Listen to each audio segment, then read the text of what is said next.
É mais evangelho, é mais palavra, é mais certeza de fé, é mais exercício na graça, mais exercício na graça em que a gente vai fazer. Porque todas essas coisas que eu falo, elas dependem de exercício, dependem de prática. Agora, preste atenção. Essa prática não precisa ser procurada na vida. Você não precisa criar cenários para treinar sua fé.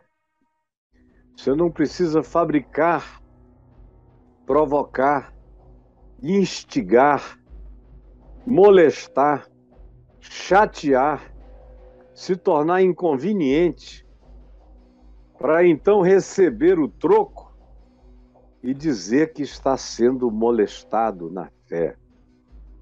Nada disso. Absolutamente nada disso. Sabe por quê? Porque a existência, como ela é o laboratório, você entendeu?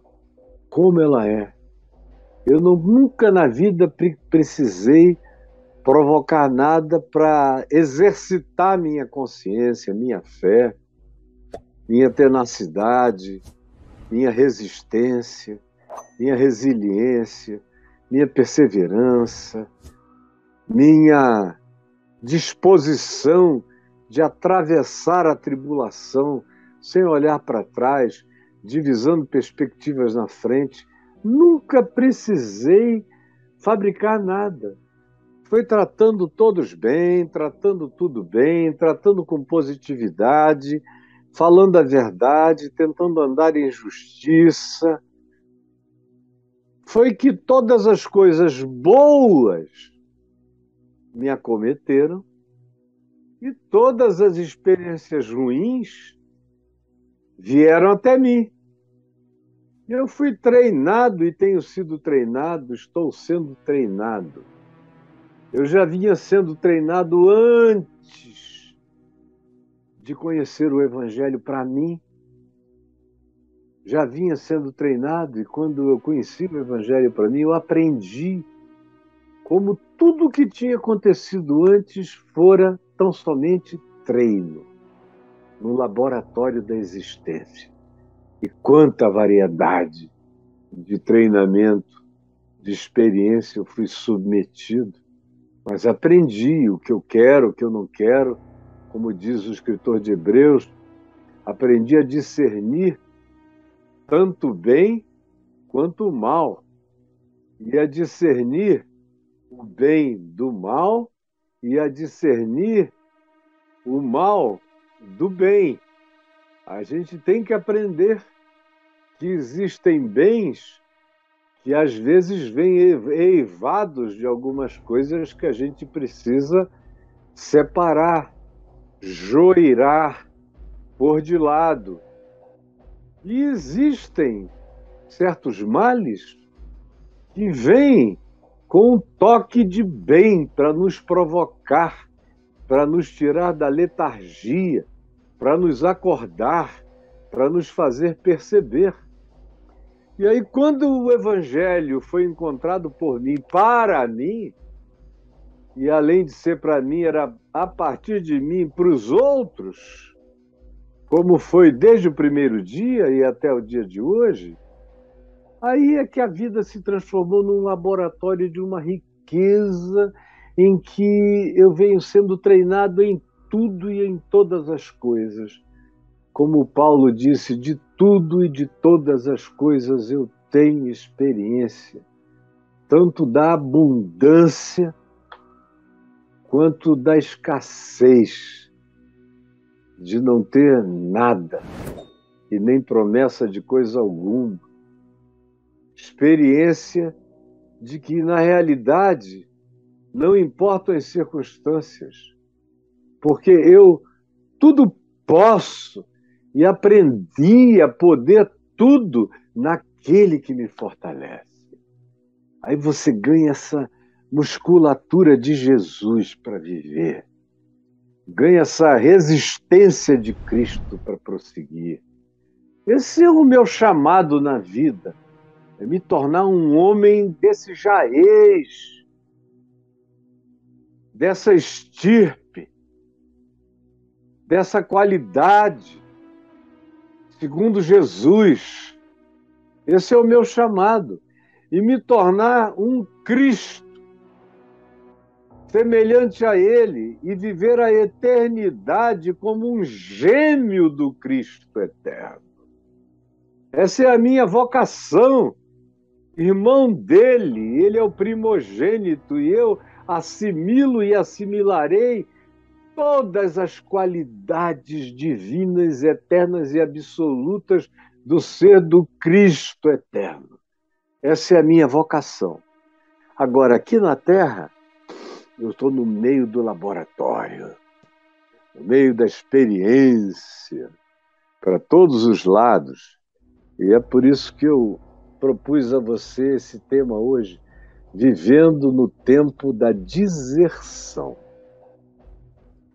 Deserção é uma palavra aplicada geralmente a militares, a soldados, a pracinhas, ou a qualquer pessoa na hierarquia, no ranqueamento militar, que ao invés de cumprir a sua vocação, o seu comprometimento de proteger, de defender, de acordo com a justiça, de acordo com a Constituição, é que as forças militares devem agir, e só devem agir de acordo com a Constituição, do contrário, é golpe miliciano, é perdição daquilo que deveria ser manutenção da ordem, que recebeu a autoridade do povo para manter a ordem, não para desconstruir o significado da ordem estabelecida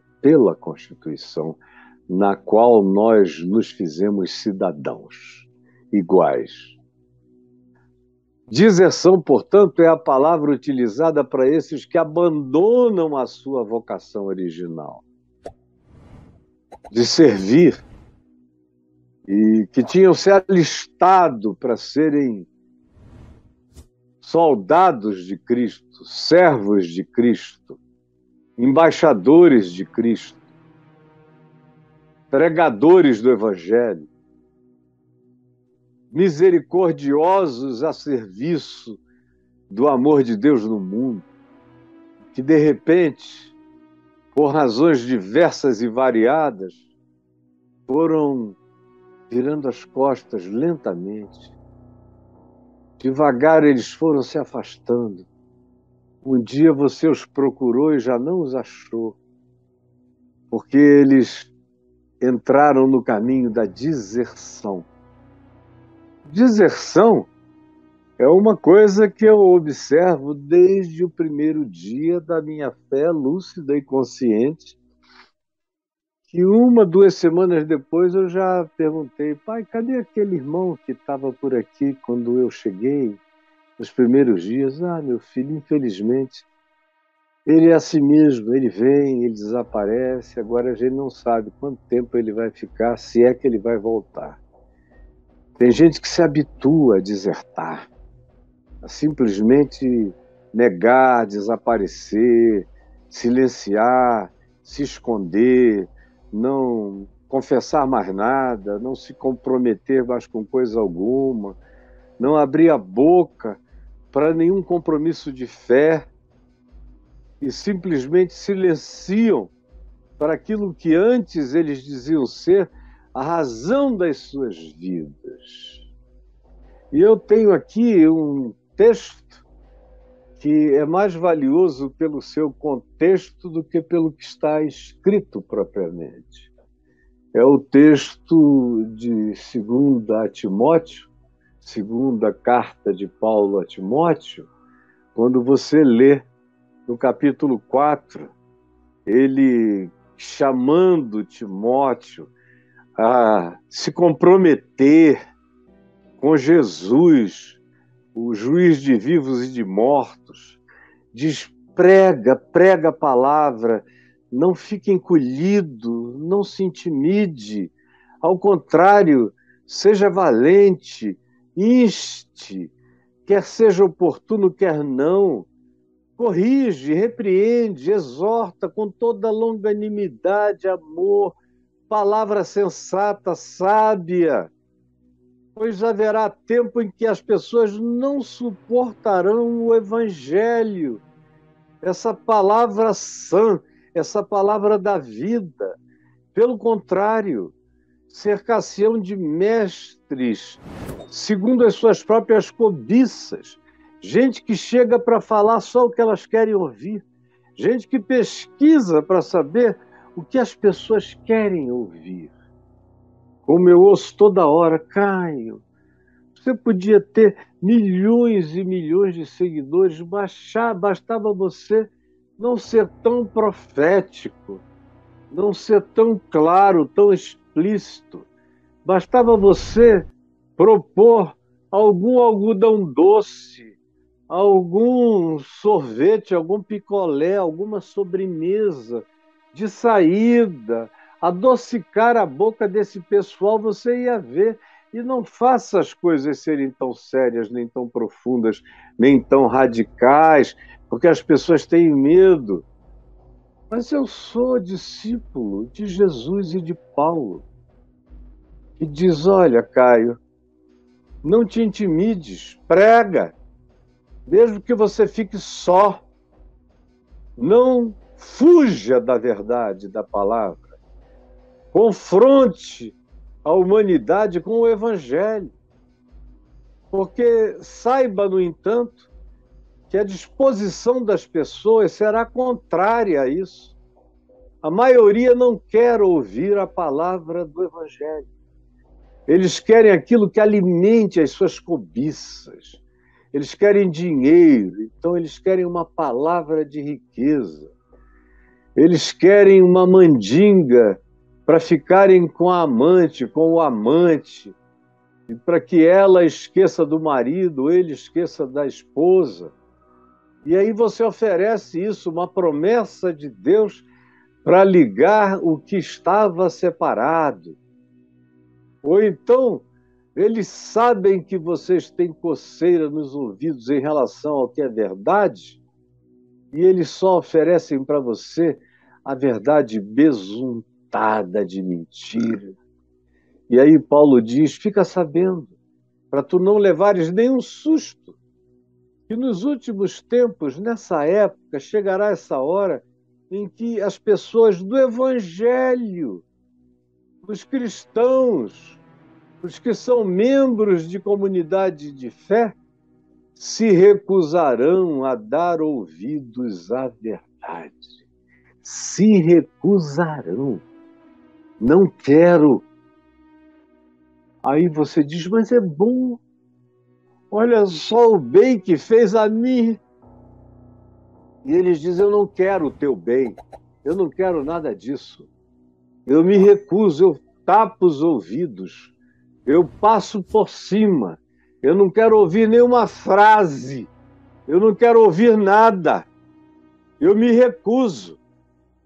E aí Paulo diz, em contrapartida, eles vão adorar as construções fabulosas, as ficções bíblicas, as invenções religiosas, que não tem nada a ver com a palavra do Evangelho, mas é isso que eles gostam. Eles gostam de fábulas.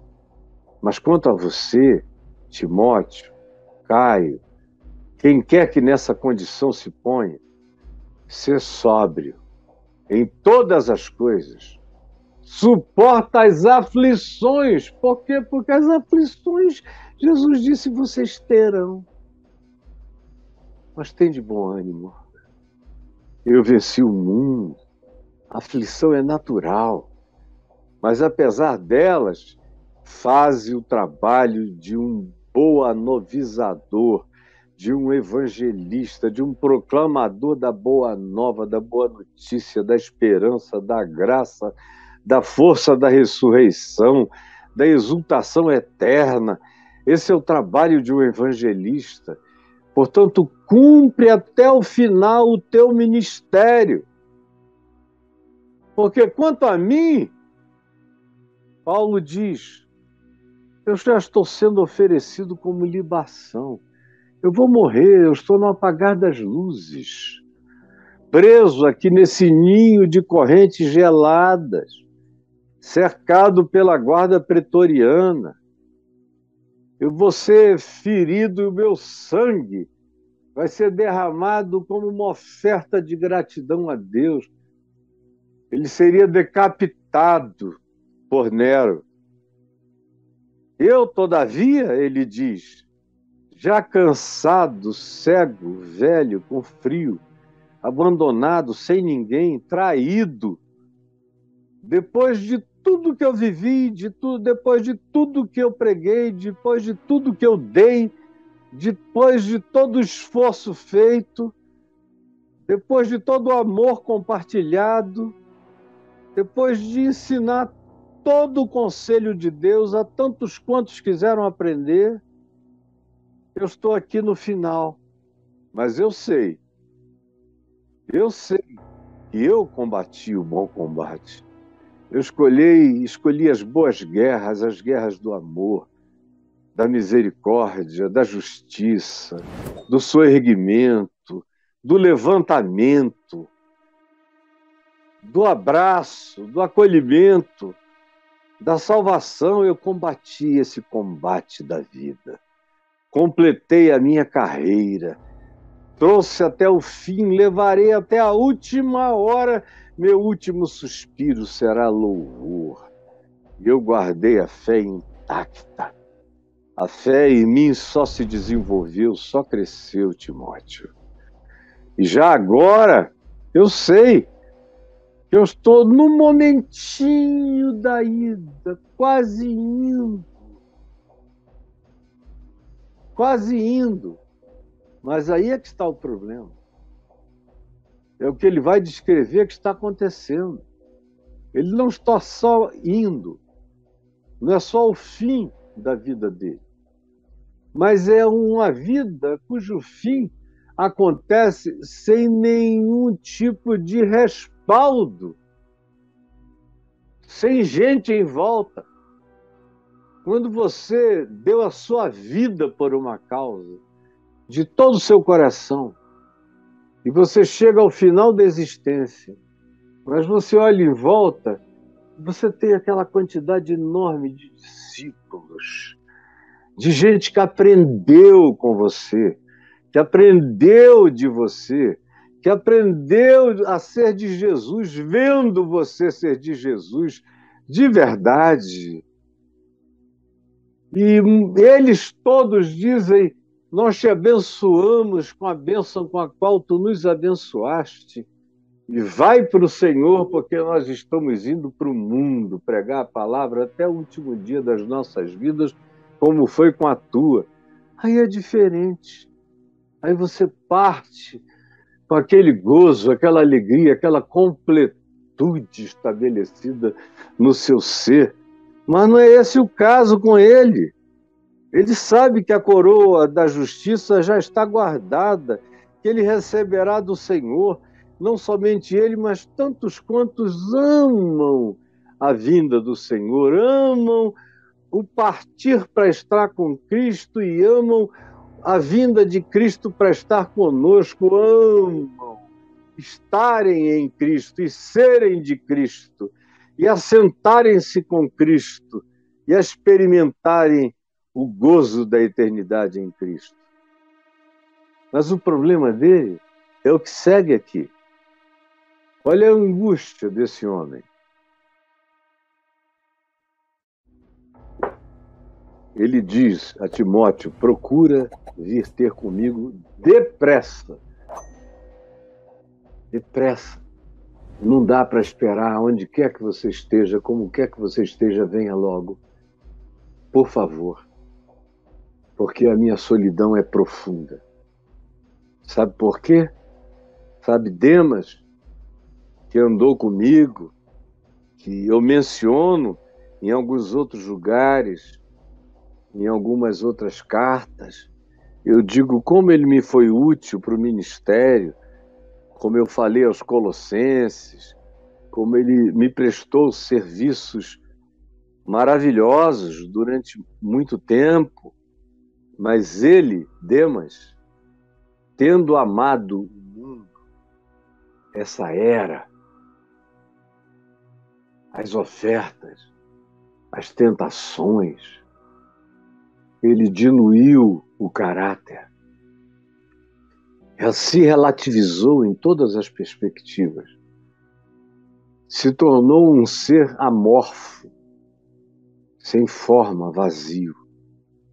Isso foi acontecendo gradativamente à medida em que ele ia dando razão às perspectivas do presente século. Quando ele dizia, não, eu concordo com isso. Não, Nero não está tão errado assim, não. O Calígula até que foi um cara interessante, ele só foi mal compreendido. Aí o sujeito começa devagar a fazer concessões à perversidade. Depois ele nem percebe, ele já é um perverso, pensando que guardou ainda alguma memória, alguma sombra do Evangelho, mas tudo isso foi diluído. E a gente tem aqui entre nós, no século XXI, milhões de Demas. O mundo está lotado de milhões de Demas que já tiveram alguma consciência do Evangelho, mas tendo amado o presente século, tendo amado a presente era, tendo amado as tentações desse tempo e dessa hora, e quando eu falo de tentação, eu não estou falando de fumar, beber, dançar, essas idiotices de crente. Eu estou falando daquilo que destrói o caráter, daquilo que muda o ser, daquilo que piora a gente, daquilo que deforma, daquilo que nos esvazia, daquilo que nos desconstrói para o mal. Às vezes a gente precisa ser desconstruído para nascer o bem e o bom dentro de nós. Mas existem encontros que nos desconstroem de todo o bem e edificam em nós só os fundamentos daquilo que mata, que distancia, que esfria, que desumaniza. E foi isso que aconteceu com Demas. E acontece com os milhões de Demas entre nós. Você é um Demas? Me responda. E Paulo está aqui dizendo, olha, lembra Demas? Foi embora para não voltar mais. Para Tessalônica. Lembra de Crescente? Foi embora. Foi para a Galácia.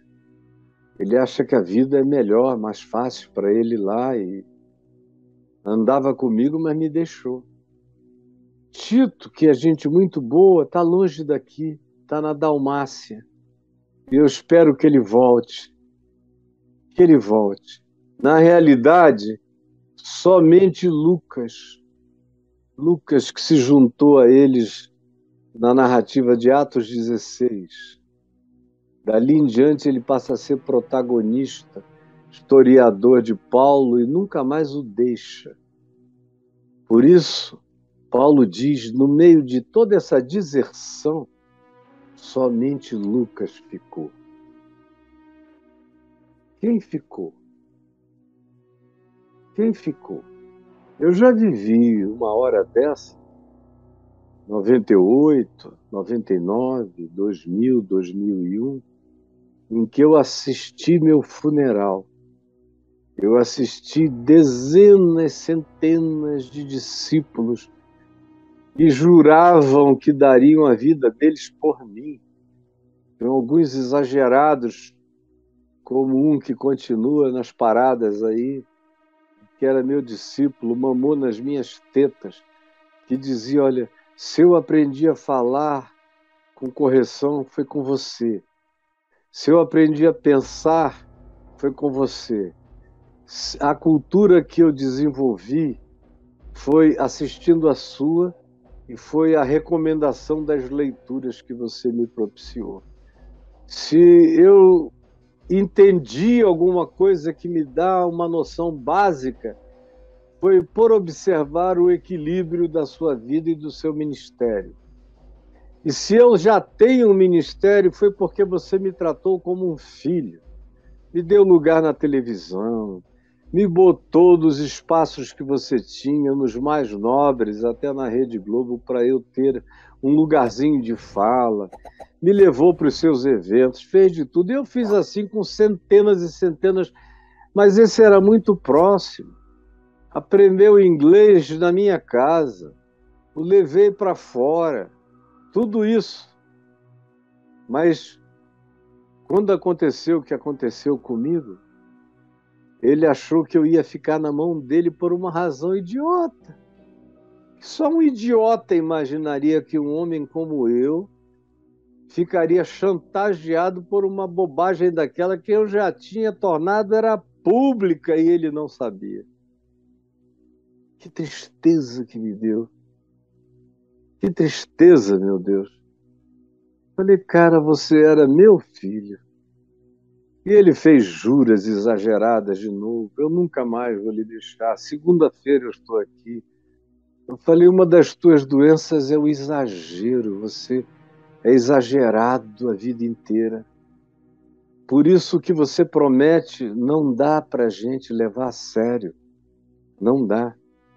Você vive só para o seu umbigo.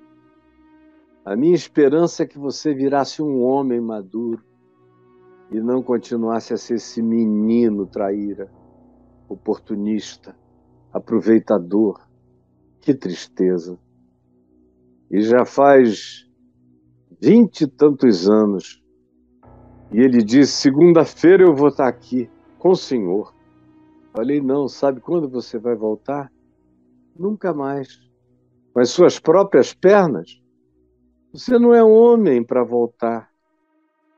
Você nunca mais vai aparecer. E se algum dia a gente se reencontrar, é porque eu,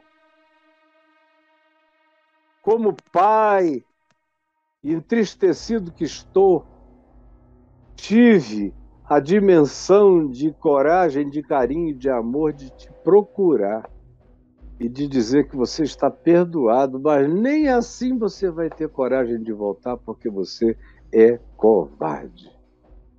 E, infelizmente, ele viveu para cumprir até o dia de hoje exatamente o que eu falei para ele há 20 e tantos anos atrás. Existem esses assim, esses desertores. São poucos os Lucas que ficam com a gente em qualquer circunstância. Aí ele menciona um rapaz chamado Marcos, que já tinha desertado um dia, mas que agora estava arrependido e dando sinais de um recompromisso. Então Paulo exerce generosidade e diz a Timóteo, olha, toma contigo a Marcos e traze-o aqui comigo, pois ele vai ser útil para mim no ministério. Ele, infelizmente, me deixou no passado, mas graças a Deus, houve recuperação para a consciência dele no presente. E eu conheço as capacidades dele para me ajudar no ministério. Quanto a Tíquico, eu o mandei a Éfeso, ele está lá cumprindo um pedido meu. Quando tu vieres, Timóteo, sabe aquela capa que eu deixei em Troade, lá em Troia, na casa de Carpo? Eu estou com frio, o inverno chegou e eu estou batendo os queixos nesse calabouço. Traze aquela capa, por favor. Traze também os livros, especialmente os rolos de pergaminho, porque eu estou aqui nessa solidão tediosa, sem ninguém, sem conversa, sem distração, sem a chance de uma leitura que me remeta para realidades edificantes e paralelas. Eu estou só no meio da deserção. Sabe, Alexandre, aquele que é um artista com latas, um bronze, que faz coisas extraordinárias, que já foi dos nossos amigos, andava com a gente, o latoeiro, artífice. Olha, ninguém me causou mais males do que aquele cara. Mais males, ele abriu a boca para todo lado, inventando fake news a meu respeito, inventando histórias e mentiras, ampliando a minha rejeição, dando munição falsa para os meus acusadores e juízes no tribunal. Ele teve a pachorra de aparecer e se oferecer como testemunha contra mim. Ele que foi meu discípulo, que andou comigo, tem me causado mal sobre mal. O Senhor lhe dará a paga segundo as suas obras. Que ele se arrependa, do contrário, o bumerangue volta sobre ele. Tu, Timóteo, guarda-te. Guarda-te também dele. Não fica achando que com você vai ser diferente. Eu experimentei o mau caráter dele e digo, fica longe desse cara. Porque ele resistiu fortemente às minhas palavras. Ele me contradisse em público. E na minha primeira defesa perante a corte romana, a igreja estava lá. Ele, Alexandre, se levantou, me resistiu, falou contra mim, me encarou, me chamou de perverso. E a igreja ficou toda calada. Ninguém se levantou em meu favor, nem aqueles que eu julgava que eram meus amigos e discípulos. Ao contrário, todos me abandonaram, foram saindo e eu fiquei só e fui trazido de volta para o calabouço. Na realidade, eu pensei que nem iria sair dali, mas o Senhor me assistiu, apesar da deserção de todos. E o Senhor me revestiu de forças para que, por meu intermédio ainda, cansado, velho, cego, com frio, despido, abandonado, desertado, todavia, a pregação continua em mim, a palavra, o evangelho, a ousadia, a fé, a força, a perseverança estão dentro de mim. Nenhum deles vai me abater, nenhuma deserção vai me curvar. A pregação me habita e eu continuarei na cadeia, pregando para a guarda pretoriana, para os carcereiros e para tantos quantos me ouçam em algum lugar e para os meus colegas presidiários. O Senhor me livrará também de toda obra maligna e me levará salvo para o seu reino celestial. Obra maligna aqui era ficar com raiva, era odiar, era amargurar-se, era não perdoar, era conter sentimentos negativos pelos desertores. Esse era o mal. Esse era o mal do qual ele pedia para ser livre, não era da morte, não. A morte era inevitável, ele sabia. Ele só não queria era ir para ela com o coração magoado, machucado, desertado, com raiva. Por isso ele diz, o Senhor me livrará também de toda obra maligna. A pior obra maligna não é morrer, não é ser assassinado. É deixar que o mal dos outros nos habite. É por isso que o profeta Isaías, no capítulo 57, versos 1b, 1a e 2b, diz assim, porque o justo é levado antes que venha o mal e entra na paz. Entra na paz, ele é catapultado para outra dimensão, antes que o mal o perverta. O que Paulo está pedindo aqui é isso. Não deixa, Senhor, que eu morra com meu coração carregando qualquer malignidade. Eu não quero levar nenhuma amargura. Eu não quero que o espírito da deserção dos outros, da infidelidade de todos, contamine o meu coração com amargura. Tu vais me levar a salvo de toda obra maligna. Tu vais me conduzir a salvo para o teu reino celestial. A ti, pois, toda a glória pelos séculos dos séculos. Amém. E aí eu quero falar com você, minha querida, meu querido, você que desanimou, você que se cansou, você que diz não adianta. Eles não querem ouvir. Olha, provavelmente eu não estou dizendo que é uma afirmação absoluta, mas deixa eu te falar. Provavelmente, dentre os pregadores vivos na história deste país, não tenha ninguém há tanto tempo se esforçando com tanta entrega diária e paixão, que tem entregue a juventude, a força, o sangue, a coragem, tudo que tem, a inteligência, o conhecimento, a memória, a energia, o desassombro, com todo o coração apaixonado para Jesus e por Jesus.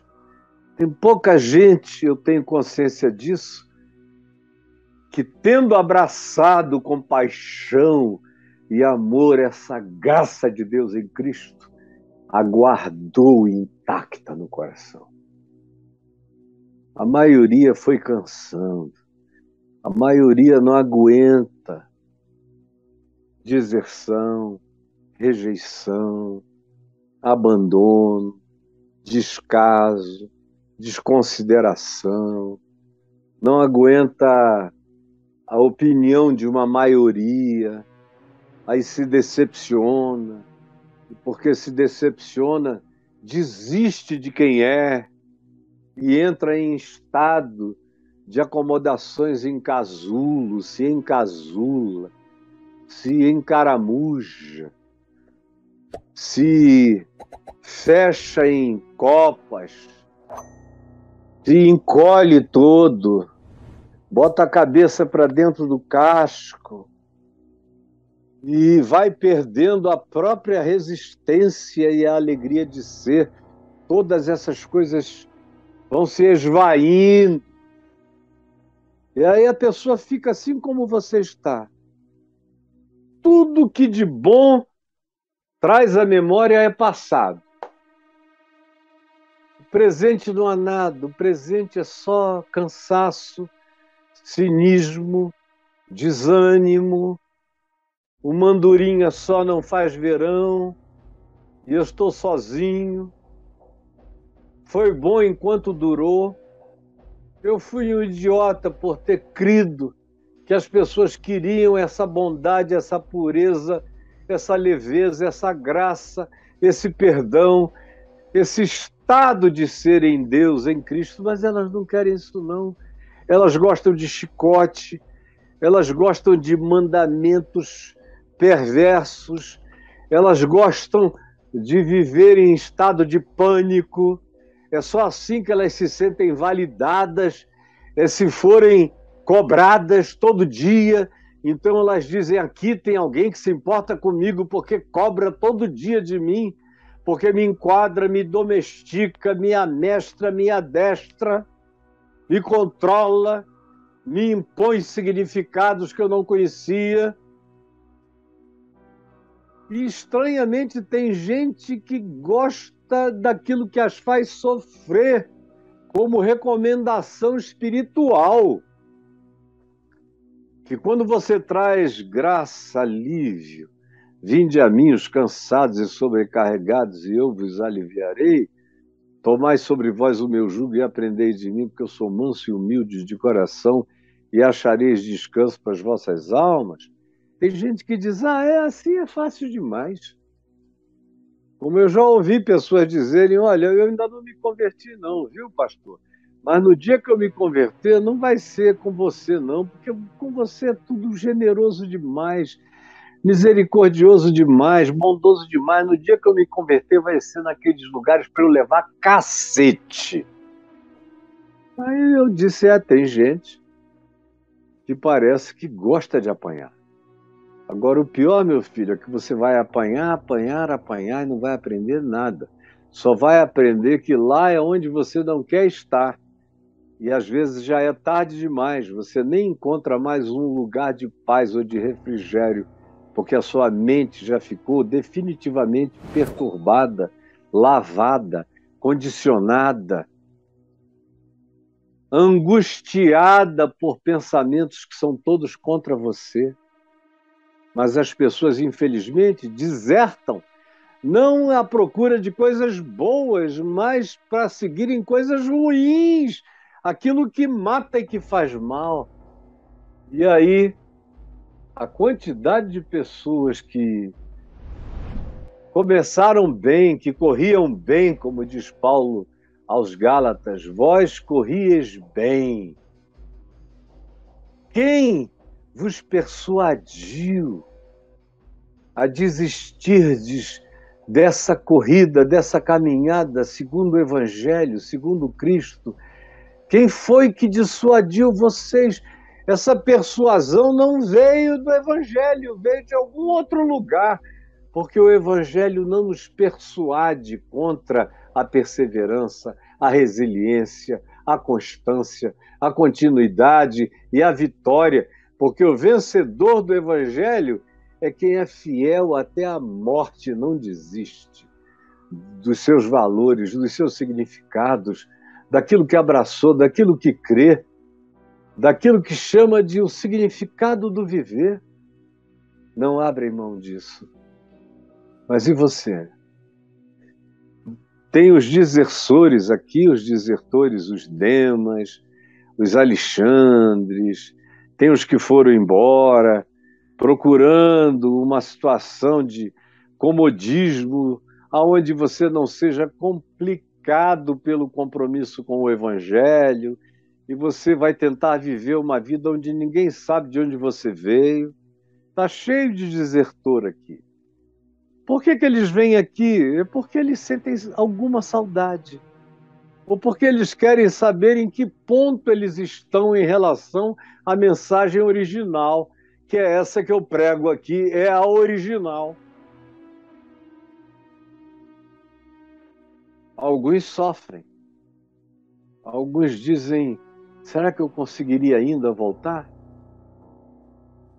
Mas a maioria não tem coragem nem de tentar. Como também tem aqueles Paulos desistentes.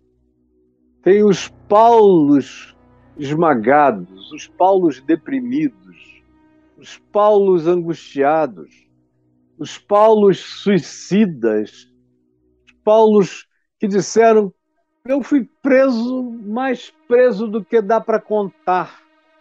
Fui fustigado, maltratado, açoitado, chicoteado, passei fome, me esfolei. Com 60 anos de idade, eu já não tinha mais força. Os meus olhos já estavam tomados de doença, a cegueira já estava me pegando, eu já não podia mais nem escrever. Não tinha mais força para as coisas que antes eram normais. E ao invés de eu ter algum amparo, eu não só estou preso, mas sofro essa deserção de todos os que eu achei que seriam fiéis, amigos e que dariam continuidade a essa palavra. E agora eu estou aqui com Lucas e implorando para Timóteo chegar logo, porque todo mundo foi embora. Graças a Deus, no entanto, Lucas fica com a gente. E Timóteo não desertou. Ele só foi cumprir uma missão e está voltando. Mas tem gente que, se não tiver maioria apoiando, deserta. Não tem o espírito de Paulo, não tem esse coração que serve a Deus por nada, que anda com Deus com companhia ou sem companhia. com milhões aplaudindo ou com milhões indo contra, com gente vindo e dizendo é isso que eu quero, tanto quanto com pessoas virando as costas e desaparecendo e não dizendo nem obrigado pelo tempo que durou, simplesmente somem. E algumas se tornam refratárias, resistentes contra a sua vida. E aí há aqueles que desistem.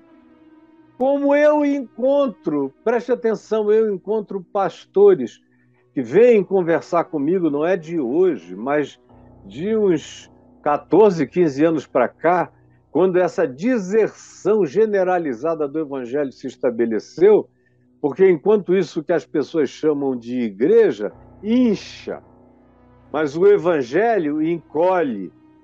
Tem muita gente, um monte de pagãos que não entenderam nada, dando gritos de guerra, de golpe, de tudo, não sabem nada de nada do evangelho. E pastores que um dia quiseram o evangelho, mas que agora preferem arrumar suas próprias vidas e desistiram. Estão gostando dos prazeres e dos poderes auferidos. E tem aqueles poucos, que estão aí, mas que me confessam, Caio, eu preciso te dizer que eu já tive vontade de me matar várias vezes, de achar que eu vivi os últimos 35 anos por nada, que não valeu a pena. Eu já tive tanta esperança na igreja e olha só no que ela se tornou. Como nos Estados Unidos, a maior quantidade de suicídios de pastores foi por causa do desengano absoluto com a igreja. Eles não tinham esperança em Jesus, eles tinham esperança no cristianismo da igreja. Quando eles viram a igreja se transformar num partido político ultradireitista e supremacista nos Estados Unidos, muitos deles disseram: acabou minha esperança.